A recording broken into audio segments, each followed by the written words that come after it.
Bom dia, irmãos. Agradeço ao pastor Gilson pelo convite feito, ao pastor Douglas pela acolhida e aos irmãos por me receberem aqui nesta manhã também. Sempre que eu prego, eu costumo antes, na preparação, orar a Deus pedindo algumas coisas. A primeira coisa que eu peço é que, por causa da pregação, seu nome seja glorificado. Ou seja, que ao voltarem para casa, os que assistiram estejam encantados com Deus, sua salvação, sua palavra.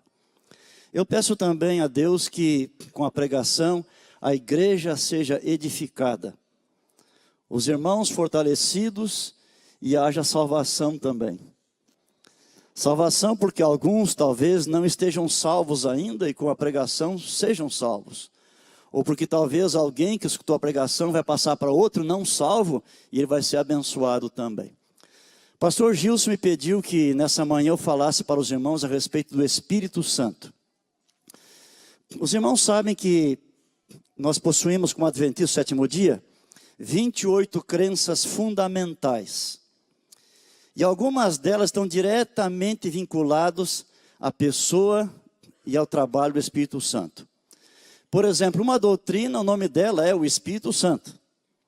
Uma outra doutrina chama-se dons espirituais, que é um assunto diretamente ligado a ele, porque ele é o que dá dons espirituais para os membros da igreja. Uma outra doutrina é dom de profecia, e é ele que dá o dom de profecia também. A primeira doutrina é sobre as Escrituras, e nós sabemos que a Escritura existe porque ele inspirou homens a quem escolheu para escreverem a palavra para nós. E uma outra é a Trindade, da qual ele faz parte também. Mas quando se estuda sobre o Espírito Santo, algumas perguntas vêm à nossa mente. Por exemplo, quem é o Espírito Santo? Ou o que é o Espírito Santo? Ele é uma pessoa? Ou ele é uma energia, força? Qual a obra do Espírito Santo no mundo, entre os não conversos? E qual a obra do Espírito Santo em nós que somos convertidos? E eu espero, pelo estudo bíblico desse momento agora, responder a estas perguntas. Primeira pergunta, quem é o Espírito Santo? Uma pessoa ou uma força? Eu sei que você sabe a resposta, mas vamos pensar um pouquinho sobre isso. O que é necessário para ser uma pessoa? É necessário ter cabeça, mãos, pés? Não. Um macaco ou outro animal tem tudo isso, não é uma pessoa.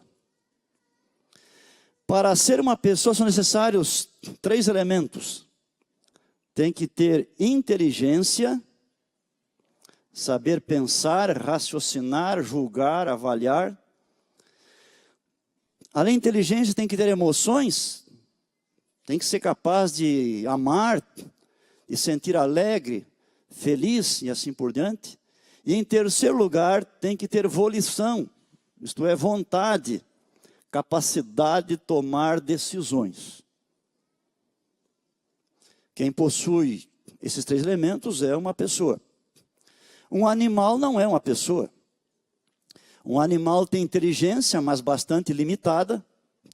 Ele tem emoções também limitadas. Ele pode ficar triste, alegre, sentir dor. Mas o animal não tem volição, vontade, ele age por instinto. Nenhum animal é pessoa. Na Bíblia não há uma frase dizendo o Espírito Santo é uma pessoa. Também não há uma frase dizendo o Espírito Santo não é uma pessoa. Mas quando examinamos a Bíblia detidamente, tudo que ela fala sobre o Espírito Santo, a gente chega a uma conclusão. Por exemplo, em Romanos 8, 27 é dito sobre a mente do Espírito. Ele tem mente, ele tem inteligência. Você conhece que lá em Efésios é dito que o Espírito Santo pode ficar triste com a nossa conduta, a nossa vida, ele tem emoções então. E lá em 1 Coríntios capítulo 12, quando fala de dons espirituais, diz que ao Espírito toma decisão, ele entrega a cada um de nós os dons segundo sua vontade, como lhe apraz. Então se o Espírito Santo ele tem inteligência, ele tem emoção e ele tem vontade, ele é o quê? Uma pessoa. Porque uma força não tem inteligência. Uma energia não tem inteligência. Uma energia não sente nada. Nós estamos agora ocupando esse auditório, nessa igreja, energia. Energia que é importante para a iluminação, para o microfone funcionar, para o telão funcionar, para o ar-condicionado, uma porção de coisas. As filmadoras também. Mas a energia não tem emoção. Ela não pode dizer, estou triste, me desligar. Não pode. Alguém aperta o botão lá, alguém que age, mas ela não fica triste nem feliz. Energia não é. Não tem emoção, inteligência, vontade. Então, de acordo com tudo aquilo que a Bíblia diz para nós, o Espírito Santo, ele só pode ser uma pessoa.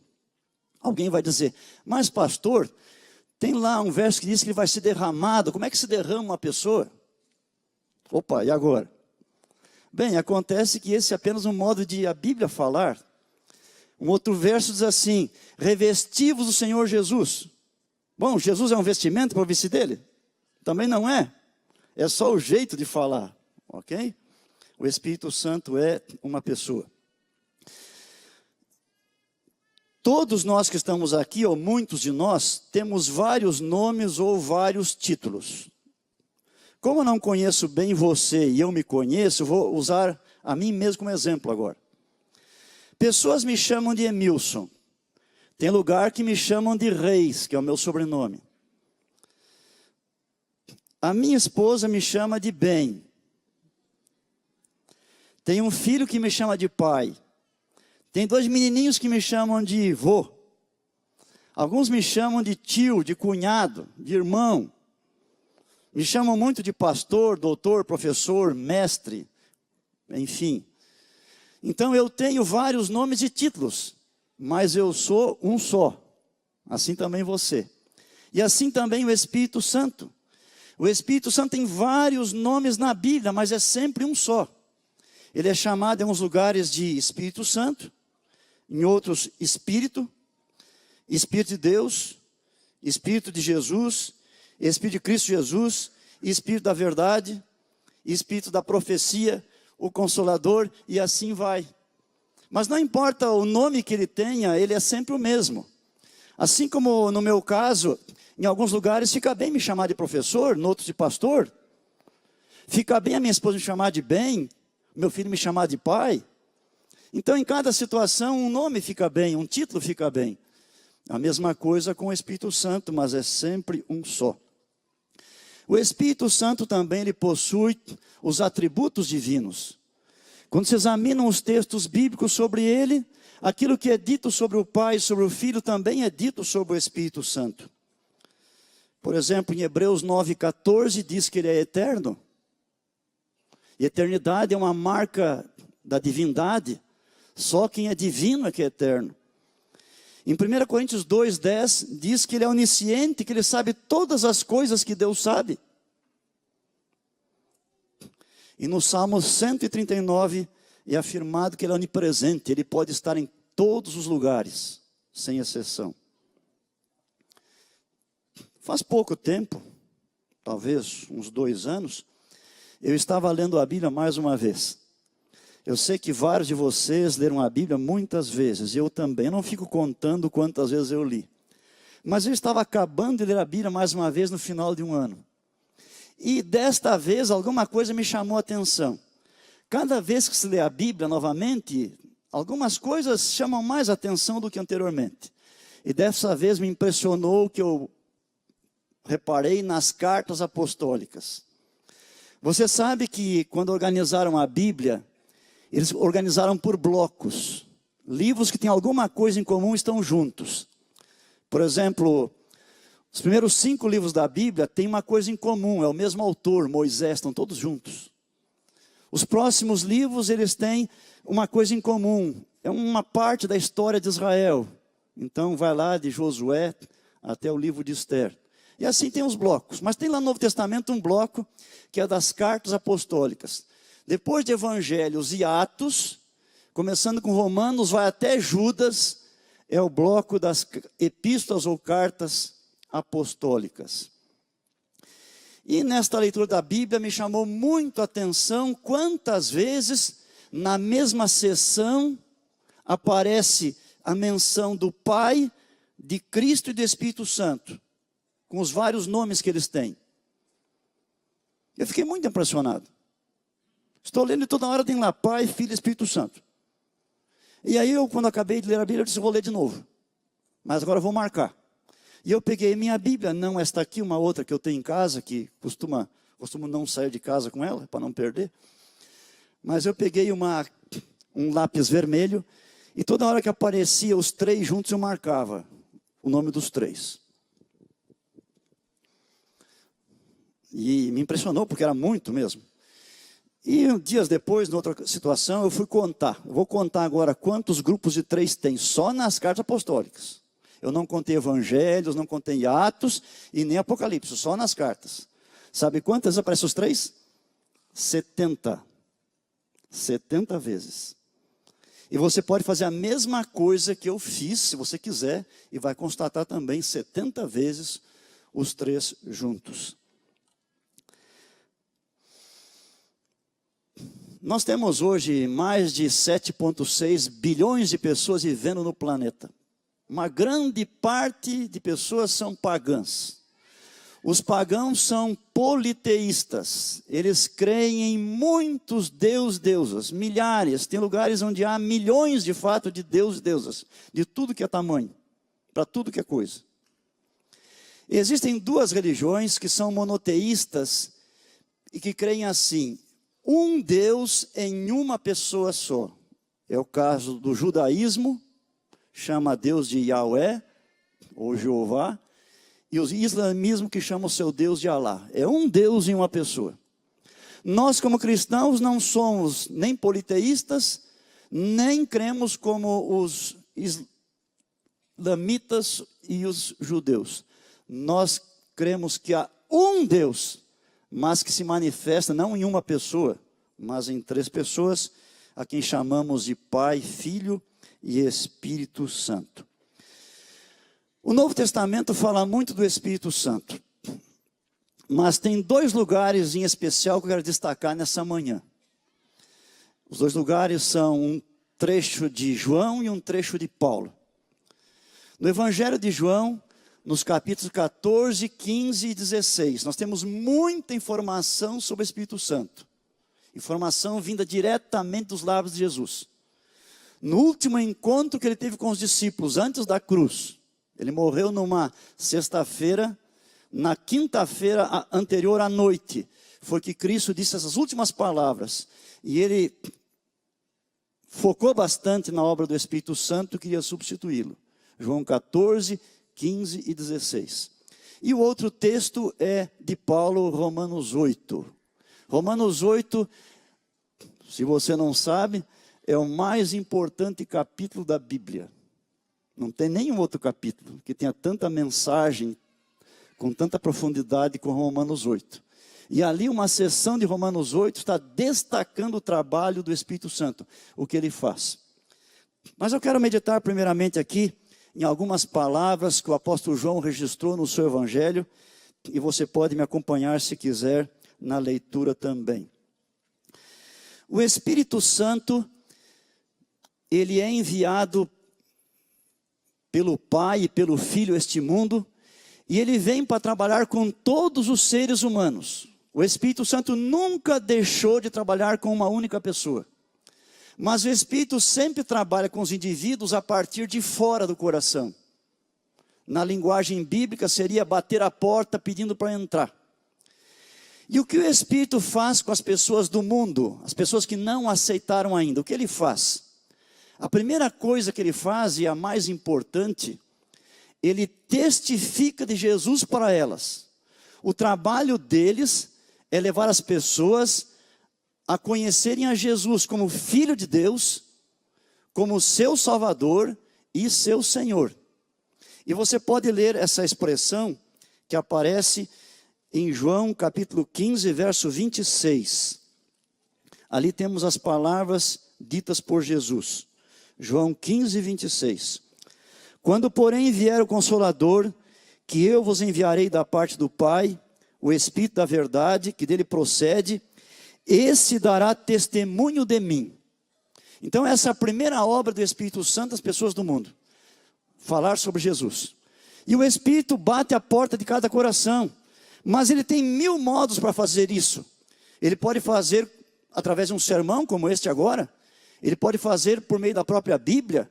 Por meio de uma pregação na Novo Tempo, de uma revista missionária, de um livro, num contato com outro cristão, um acidente na vida, enfim. O Espírito, ele sempre está tentando levar pessoas a aceitarem a Jesus.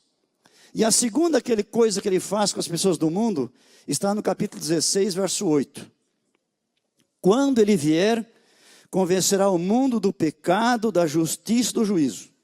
E eu quero salientar aqui do pecado. Que pecado é esse? O verso seguinte diz, porque não creem em...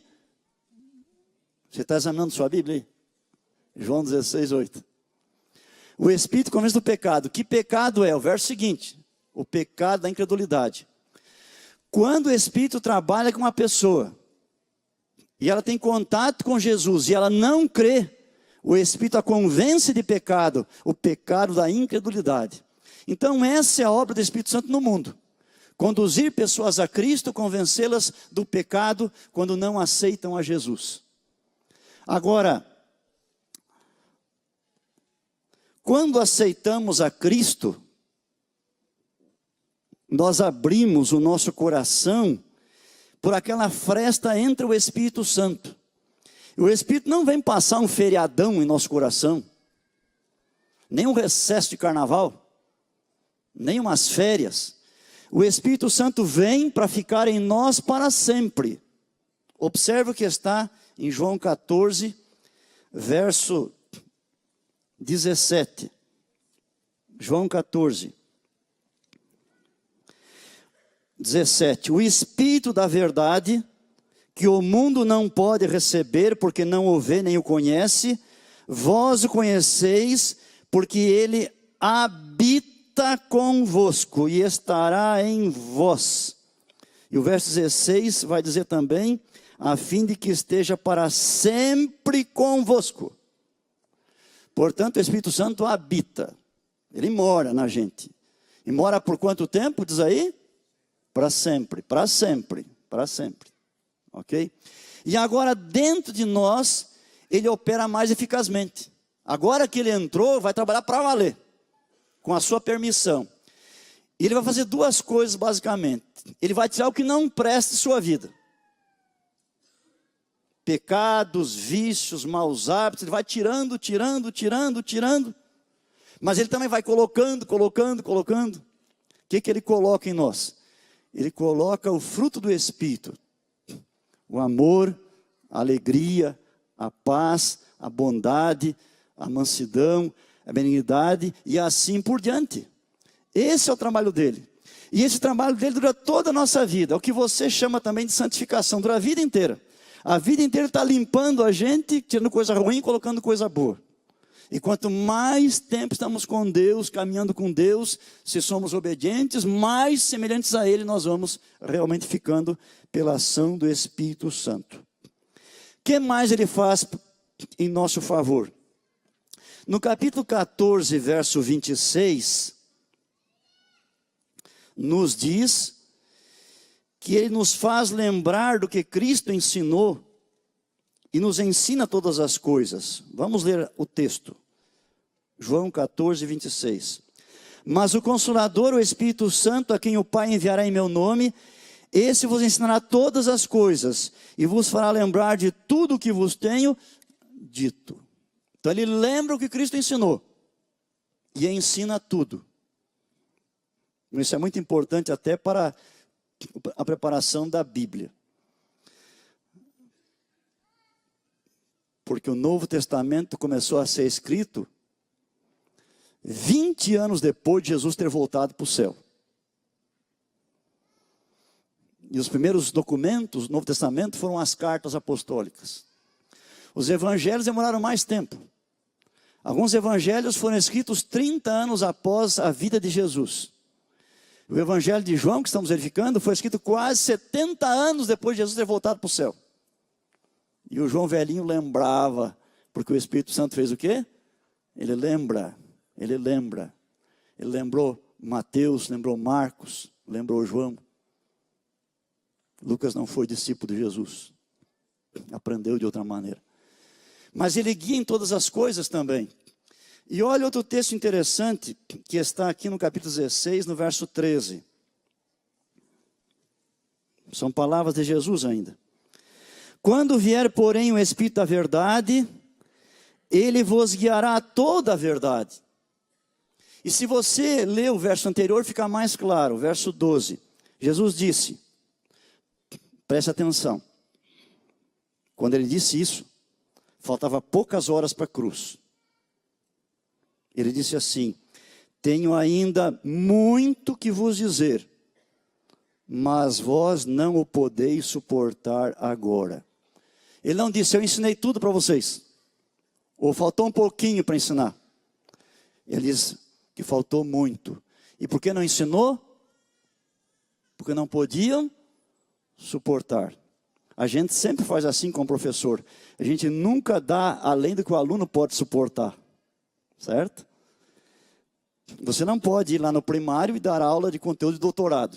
Não vai dar certo. As crianças não vão suportar isso aí. Então Jesus, quando esteve aqui, não pôde dar tudo. Mas ele disse assim, verso 13, vou repetir, quando vier, porém, o Espírito da verdade, vos guiará a toda a verdade. Jesus não guiou em toda a verdade. Ele deu o essencial, mas não tudo. E agora o Espírito ia guiar. E ele fez isso depois. Como que o Espírito guiou a igreja em toda a verdade? Especialmente por meio do dom de profecia. Não esqueça que alguns apóstolos eram apóstolos porque eram testemunhas de Jesus, mas também alguns deles tinham o dom de profecia. Eles podiam ver parte do futuro e anunciar para a igreja. Esse foi o caso de João, o Apocalipse é um exemplo, o caso de Paulo também e de outros mais. É pelo dom de profecia que Deus abençoou o seu povo, dando o restante da verdade. Pelo meio do dom de profecia, o Espírito nos guia em toda a verdade. Quão importante é esse dom. E todo profeta, toda profetisa, foi enviado pelo Espírito Santo, capacitado por Ele. Recebeu dele para comunicar para nós, para sermos ricamente abençoados. Agora, então esses são pensamentos, verdades que vêm desse bloco de capítulos aí sobre o Espírito Santo. Do João 14 até o 16. Mas no restante do tempo eu chamo a sua atenção agora para Romanos 8. Vamos dar uma espiadinha ali, você pode abrir sua Bíblia. Romanos 8.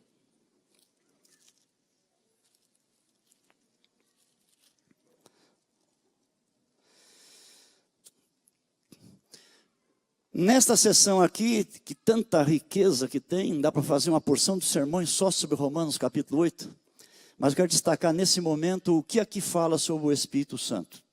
Eu não vou dar na mesma ordem que o Paulo escreveu aqui, porque a ordem dele é muito boa, mas misturado com outros assuntos, como eu estou pensando só o Espírito Santo, eu vou dar uma outra ordem que a mim me pareceu mais lógica. O que aparece aqui é que o Espírito Santo faz com quem é crente, tá? Não é o seu trabalho com as pessoas do mundo, que nós já vimos o que está lá em João. Com o que ele faz com você que é cristão. São bens que nós cristãos temos e que os ímpios, os não convertidos não têm, mas nós temos, porque o Espírito Santo faz em nosso favor. A primeira coisa que eu quero destacar aqui está no verso 9, na última linha. Diz assim: se alguém não tem o Espírito de Cristo, esse tal não é dele. Então o contrário é verdade. Se alguém tem o Espírito de Cristo, é porque pertence a Cristo. E no mundo só há dois grupos de pessoas: os que pertencem a Cristo, a Deus, ao Espírito, e os que não pertencem. E qual que é a diferença? É apóstolo Espírito Santo. Quem tem o Espírito pertence à divindade, quem não tem, não pertence. E você sabe, e outro texto da Bíblia fala sobre isso, que nós cristãos fomos selados com o Espírito Santo. Isso está lá em Efésios 4:30, por exemplo. Nós somos selados com o Espírito Santo. Os do mundo não foram. Bem, essa expressão selado tem a ver com selo, só que a nossa compreensão de selo atrapalha tudo. Porque selo para nós é um pedacinho de papel que é colocado numa carta, num pacote, para ser levado de um lugar para outro e pelo qual pagamos uma taxa. Para nós isso é selo. Mas na Bíblia isso não é selo. Na Bíblia selo é mais parecido com um carimbo. Nós carimbamos coisas que são nossas. Os irmãos têm aqui no campus uma biblioteca. A biblioteca, nos seus livros e revistas, tem carimbo. O nome da biblioteca. Então, qualquer um que pega aquela revista ou livro sabe que é um proprietário. Alguns de vocês também têm biblioteca particular, mandam fazer um carimbo e carimba os seus livros com o seu nome. Quando está carimbado é porque é seu.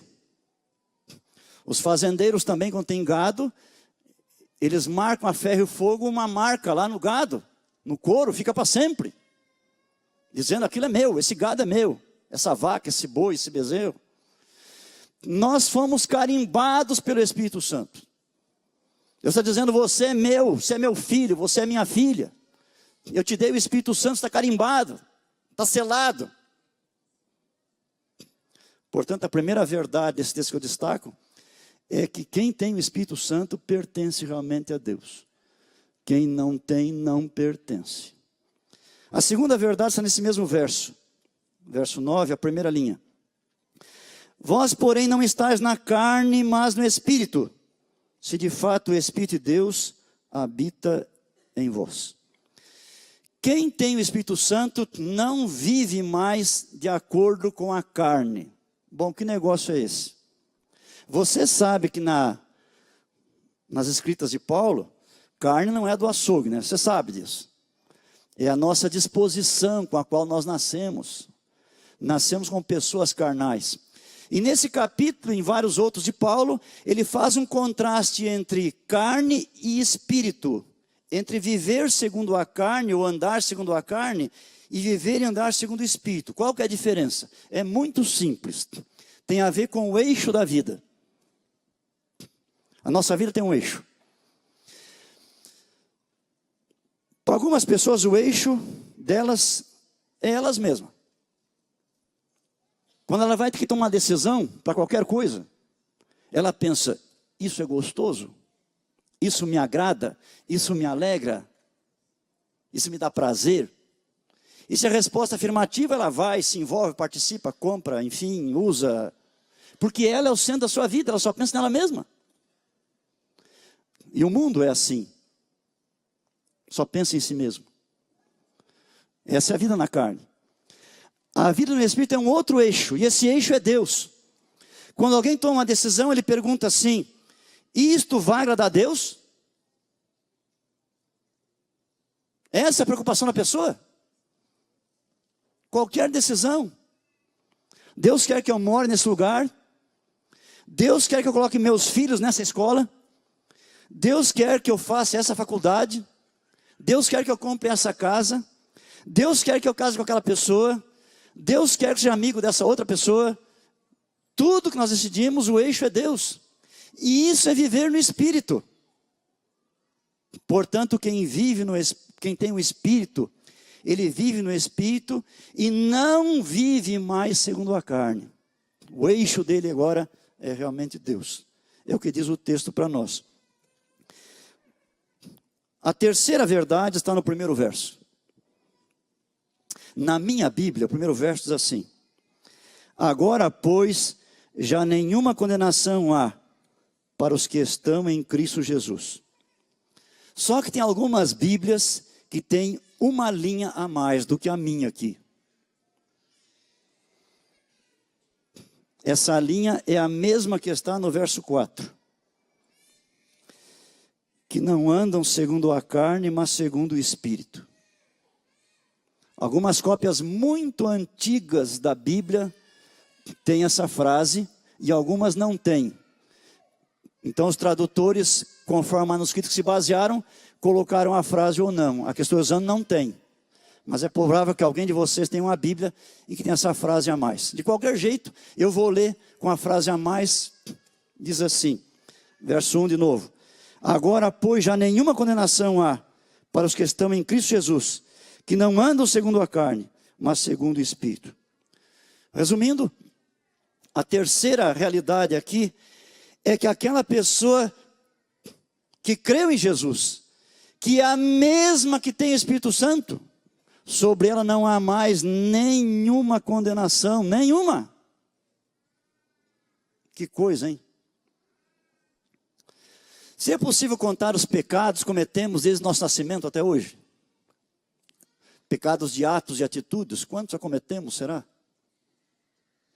Você sabia que há pessoas muito idosas no mundo? Pé na cova? Que nunca foram perdoados um único pecado, nenhumzinho sequer.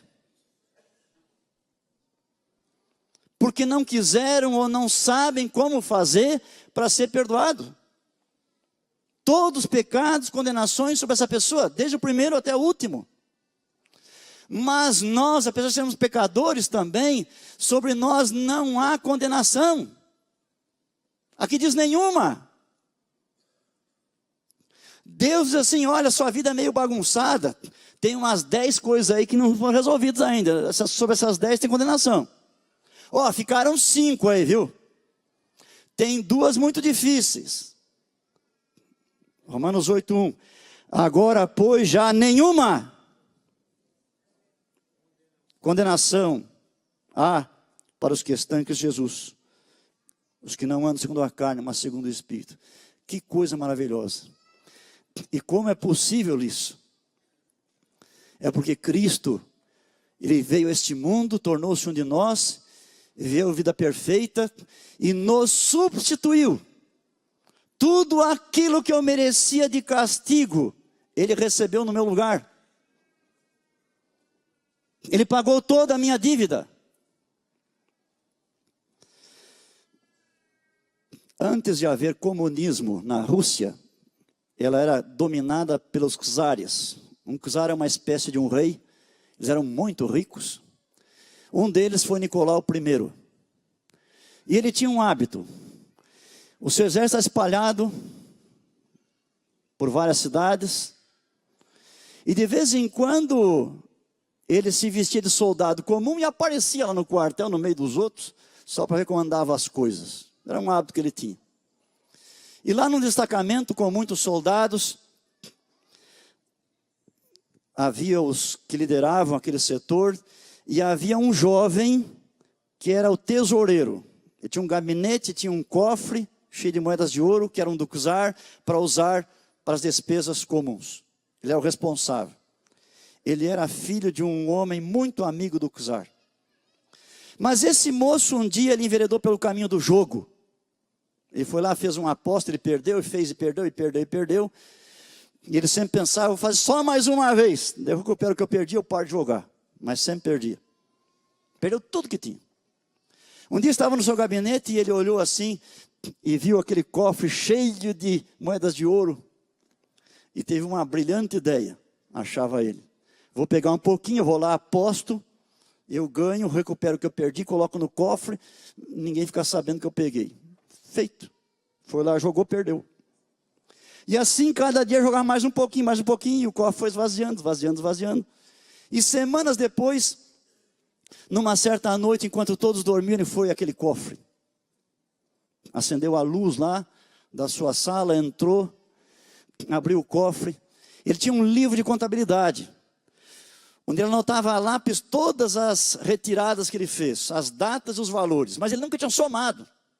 E agora ele foi somar. E ele ficou simplesmente apavorado. Apavorado. Mais dia, menos dia, ia ser descoberto. Pode ser punido, preso, morto, sei lá. Estava muito aflito. Ele não sabia o que fazer. Naquele ímpeto de desespero, ele escreveu embaixo do total: quem poderá pagar tão grande débito? Ficou mais um tempo ali. O sono veio, ele sentado mesmo, encostou o braço na mesa e a cabeça no braço e deu uma cochilada. E naquela noite o czar estava pelo acampamento vestido de soldado. Viu uma luz acesa, pensou, quem trabalha tão tarde assim? Foi lá, porta encostada, ele viu aquele moço, ele conhecia. Ele entrou, ele viu o cofre aberto, quase nada de moedas de ouro lá dentro. Ele viu o livro aberto, ele leu, ele viu tudo que estava ali, ele entendeu. Ele se inclinou, escreveu alguma coisa e saiu. Algum tempo depois o moço acordou, lembrou da sua dívida, ele olhou ali o valor que ele devia, a pergunta: quem poderá pagar tão grande débito? Estava escrito assim embaixo: eu pagarei. Assinatura Nicolau I, czar da Rússia. Não devia mais nada. O dono do dinheiro perdoou completamente. Ninguém ficaria sabendo o que ele fez. Foi completamente perdoado. Imagine sua alegria. Jesus se inclinou também, do céu a esta terra.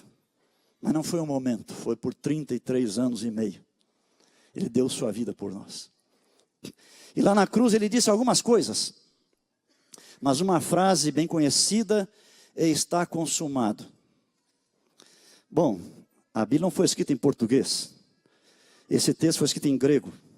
E em grego está assim, é uma palavra só: tetelestai. Tradução para português: está consumado, perfeito. Mas tem outra tradução também. Tradução é: está pago.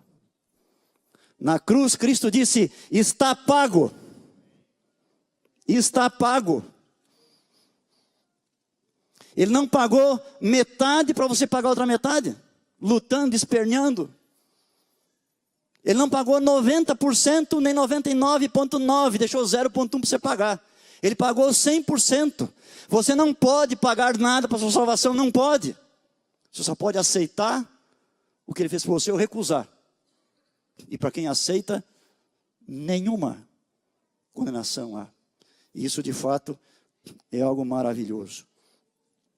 A quarta bênção que vem para nós aqui está no verso 16. O próprio Espírito testifica com o nosso espírito que somos filhos de Deus. O Espírito Santo tem uma missão de nos convencer que nós somos perdoados, aceitos na família, que você é um filho, uma filha de Deus. Você tem convicção disso. Nós não temos essa preocupação de dúvida: ah, será que Deus me recebeu? Será que não? Deus perdoou completamente. Deus quer dar essa certeza para você. O Espírito Santo dá, esse é seu trabalho, sua missão. Alguns de nós, infelizmente, deixamos pecados passados infernizar o nosso presente, roubar a nossa paz. Lembra de Paulo? Paulo foi um perseguidor da igreja. Quantos cristãos foram machucados, presos, quem sabe mortos por ação de Paulo? Mas ele foi convertido pela graça de Deus, tornou-se um servo de Cristo. Por 30 longos anos ele pregou o evangelho. E um dia chegou a vez dele ser preso também. Foi preso muitas vezes, mas agora estava preso pela última vez. E ele sabia que ia morrer. Ele sabia, Deus revelou para ele. E ele escreveu o último documento de suas mãos, a segunda carta a Timóteo. Timóteo era um filho na fé, um amigão. 2 Timóteo capítulo 4, ele diz assim lá: o tempo da minha partida é chegado. Combati o bom combate. Completei, guardei, e desde agora a coroa de justiça me está guardada. Não somente a mim, mas a todos que amarem sua vinda. Será que Paulo deixava os pecados de 30 anos atrás infernizar o seu presente e roubar a sua paz? Tinha convicção que seria salvo ou não?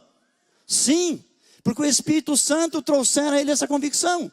O que ele fala aqui é uma experiência pessoal dele. De novo eu leio 16. O próprio Espírito testifica com o nosso Espírito que somos filhos de Deus. Privilégio nosso. Você não sabe quando você vai estar amanhã, depois da manhã, ano que vem. Mas nesse momento, você tem o privilégio de ter essa convicção que o Espírito Santo gera no seu coração.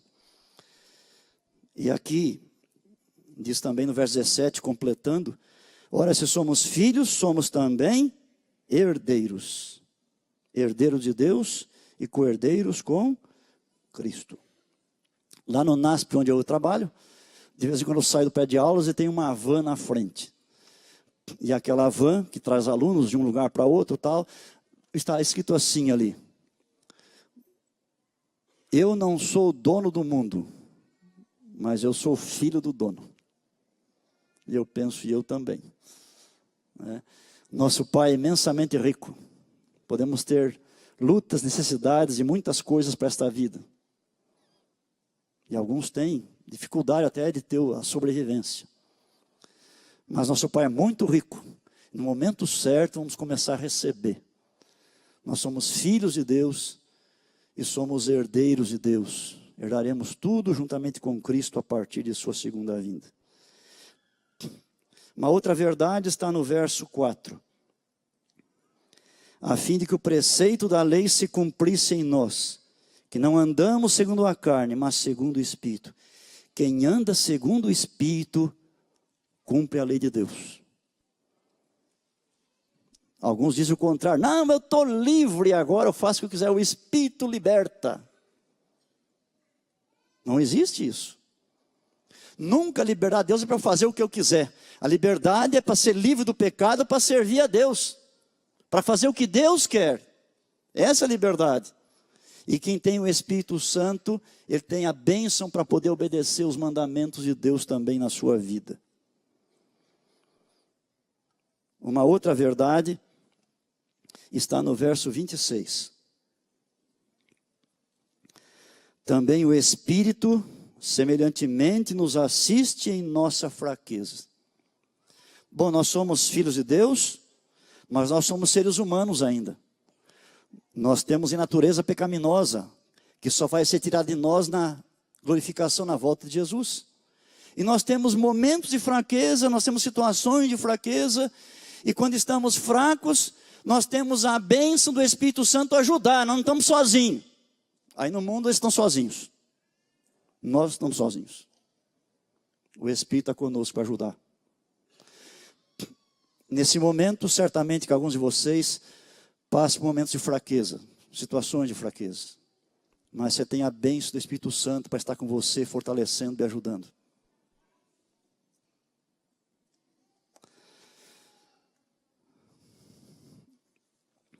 Há 22 anos, eu perdi um filho.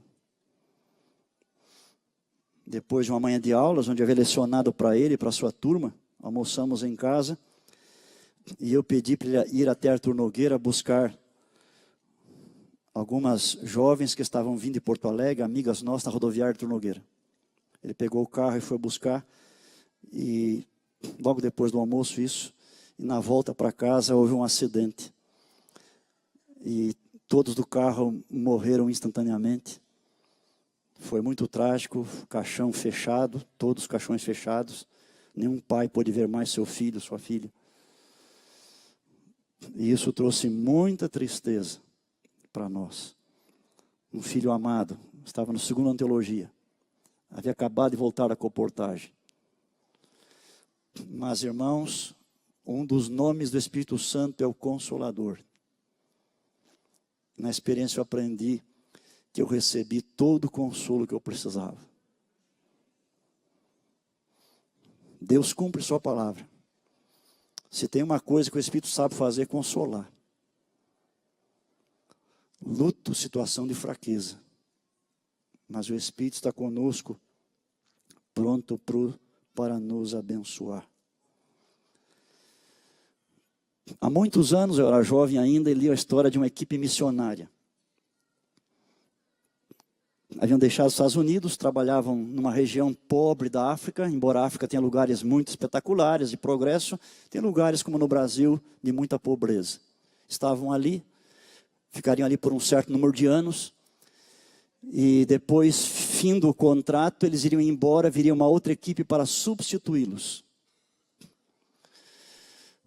Terminou o período, essa equipe voltou para sua terra, mas deixaram para casa uma das jovens. Ela ficaria até que a nova equipe viesse. E quando ficou sozinha, naqueles dias, ela começou a sentir fortes dores no abdômen.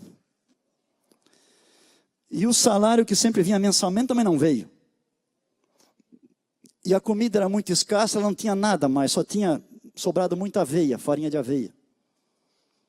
E ela orava: Senhor Deus, manda meu salário, para que eu possa comprar mais comida e para que eu possa buscar um recurso médico para minha doença. E passou uma semana, e 2, e 3, e 4, e não veio. Não veio o pagamento. E ela sentiu muitas dores, estava muito doente, mas com o tempo, aquilo foi melhorando, melhorando, de repente, parece que sarou. E a equipe nova chegou, trouxeram o pagamento dela nas mãos, entregaram. Ela se aprontou, voltou para o seu país. Primeira coisa que fez foi um check-up. Quando foi buscar resultado, o médico disse: filha, você não tem nada. Tá muito boa a tua saúde. O que você tinha mesmo? Ela explicou, ele disse: olha, pelo que você me fala, o que você tinha era colite. E o remédio natural para curar colite é uma dieta de 1 mês à base de aveia.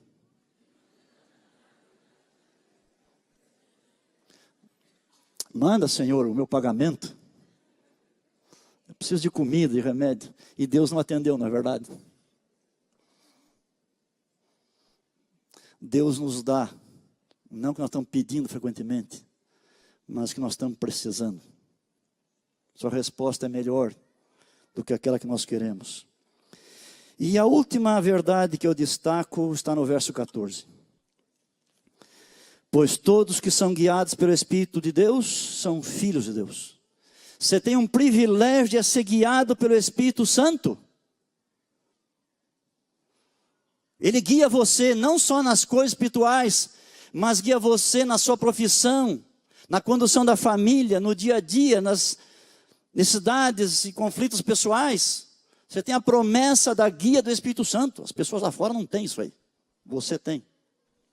Você pode orar a Deus. E você sabe que o Espírito Santo guia de um modo muito especial pela Bíblia. A própria Bíblia veio a nós por ação do Espírito Santo sobre pessoas a quem Ele escolheu e capacitou para o trabalho. Mas a Bíblia também, é verdade, não tem resposta para tudo. A Bíblia não tem resposta para tudo, diretamente não tem. E quando a Bíblia não tem resposta, porque é papel, não cabe tudo aí dentro, e ela falharia nesse aspecto, o Espírito Santo não falha, porque Ele é Deus. Uma garota termina o ensino médio, e ela vai bem nos estudos, ela quer seguir uma carreira, uma profissão. Ela pode perguntar: o que eu vou ser? Uma professora, uma enfermeira? Eu vou ser uma médica, um engenheiro, advogado, eu vou ser isso, aquilo. O que eu não sei, eu estou meio em dúvida aqui. Adianta ler a Bíblia? Vai dizer faça tal coisa? Não adianta, não vai dizer. Mas ela pode orar ao Espírito de Deus. Senhor Deus, o Senhor me fez e me conhece. O Senhor sabe os dons que o Senhor me deu. O Senhor sabe meu futuro. Como é que eu posso mais abençoar as pessoas? O que eu vou fazer? E de algum modo ela vai parar lá onde ela tem que parar. Porque ela vai ser guiada pelo Espírito Santo. Um irmão da igreja, num certo lugar, trabalhou arduamente por 25 anos para comprar um apartamento, para morar com a sua família, a esposa e os filhinhos. Tem o dinheiro no bolso, está tudo aqui. Ele foi procurar nas imobiliárias, viu 3 apartamentos, 3 bairros diferentes, os 3 têm o mesmo valor, que é o que ele tem no bolso. Mas qual que eu vou morar? Qual apartamento que eu compro? Vai ler na Bíblia, vai dizer na Bíblia? Não vai dizer, não adianta. Mas pode orar: Senhor Deus, o Senhor sabe o material empregado para construir esse apartamento, eu não sei. O Senhor sabe os vizinhos de hoje e do futuro que vão influenciar a mim e a minha família, eu não sei. Senhor, eu quero te servir. Qual que eu vou comprar? É um dos 3 ou é outro? Me mostra. Nós temos a guia do Espírito Santo, irmãos. A guia de Deus. E essa é outra preciosa verdade. Vocês viram aqui quanta coisa boa num capítulo só? E para terminar agora, então, nesse capítulo ainda, eu chamo a sua atenção para 3 verdades. 4. Rapidinho aqui. Você conhece, estou só lembrando. Verso 31. Estamos em Romanos 31. Até as crianças sabem, se Deus é por nós, grave aí, ó, Deus é por nós. Aí é Deus o Pai. Tá bem? Deus é por nós. Deus está do nosso lado. Mas tem mais coisa que agora. Observe agora o verso 34. Quem os condenará? É Cristo Jesus quem morreu, ou antes quem ressuscitou, o qual está à direita de Deus, e também intercede. O que diz aí?